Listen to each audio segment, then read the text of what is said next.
Hello friends, Chipper the Skipper here.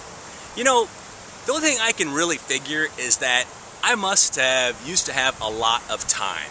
Before children, before responsibilities, before everything, is that I must have had this huge ball of time. Because now, with 4 kids and full-time responsibilities and other things that tug at me, I don't seem to have any time. And time is one of those finite commodities that, once it's gone, it's gone. We can't get it back. So what I want to share with you is what I consider the hot skinny. 6 things that I do to try to effectively use what little time I do have. The first thing that I try to do is make a list.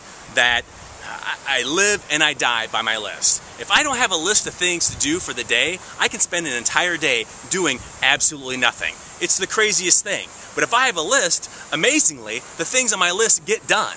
And some people are morning list makers, some people are evening list makers. Whenever you decide to make your list, whenever things are fresh in your mind, make your list. And for me, on my list, I start out with the easiest things and mark those off, and those help me get a little momentum and make me feel good about my accomplishments for the day. The second thing I try to do is if I'm going to pick it up, I'm going to do something with it. Whether it's a piece of paper or it's paying a bill, whatever it is, if I pick it up, I'm just not going to shuffle it to another place on my desk. I'm going to do something with that. That helps me, again, get a little bit more done when I'm in the moment. Third thing I try to do is to avoid shiny objects. I mean, if you're anything like me, I get distracted really easy. I'm like, oh, shiny object, I'm going to follow this over here. Oh, shiny object, I'm going to follow this over here.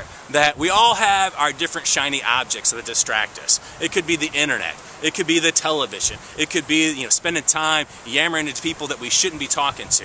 Whatever it is, avoid those shiny objects and stay focused. I mean, don't completely ignore them. I mean, enjoy yourself, but limit the time that you're going to spend doing them. The fourth thing that I try to do is beware of the scuttlebutt. Let's face it, scuttlebutt is the nautical term for gossip, and we all love a little bit of gossip. I know I do. People come by, hey, did you hear about this? Hey, did you hear about that? But scuttlebutt can be a huge time waster for us. So if we just say no to the scuttlebutt, the person that usually comes around to gossip will realize, like, hey, I'm not going to waste my time telling that person. They're not going to listen, which in turn isn't going to waste your time. So beware of the scuttle. The fifth thing I try to do is make time for my people. That the people that work for me, they want a little bit of my time. They need my time. But if I don't schedule time in for them, they'll schedule that time, for themselves, which doesn't always work with my schedule. So, not that we shouldn't have an open door policy and always be available when we need to be available, but if our people know that between a certain time frame, that is people time, when you have normal office hours, they will normally respect that and they will come in when the scheduled time is. The sixth thing that you need to do is just reward yourself. If you get a few things done on your list, mark them off. I mean, have a little bit of fun. Go do something that you enjoy doing. Whether it's taking a little walk, eating a piece of chocolate, that fun can be functional.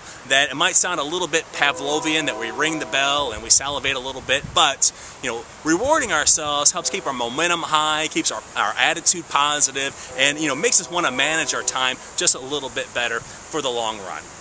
Now, like I said, we're not ever going to get more time. There's no way we can buy more time, get more time, barter for more time, but we can manage our time a little bit better. So I hope these 6 strategies work as well for you as they do for me. So until next time, this is Chipper the Skipper, signing off.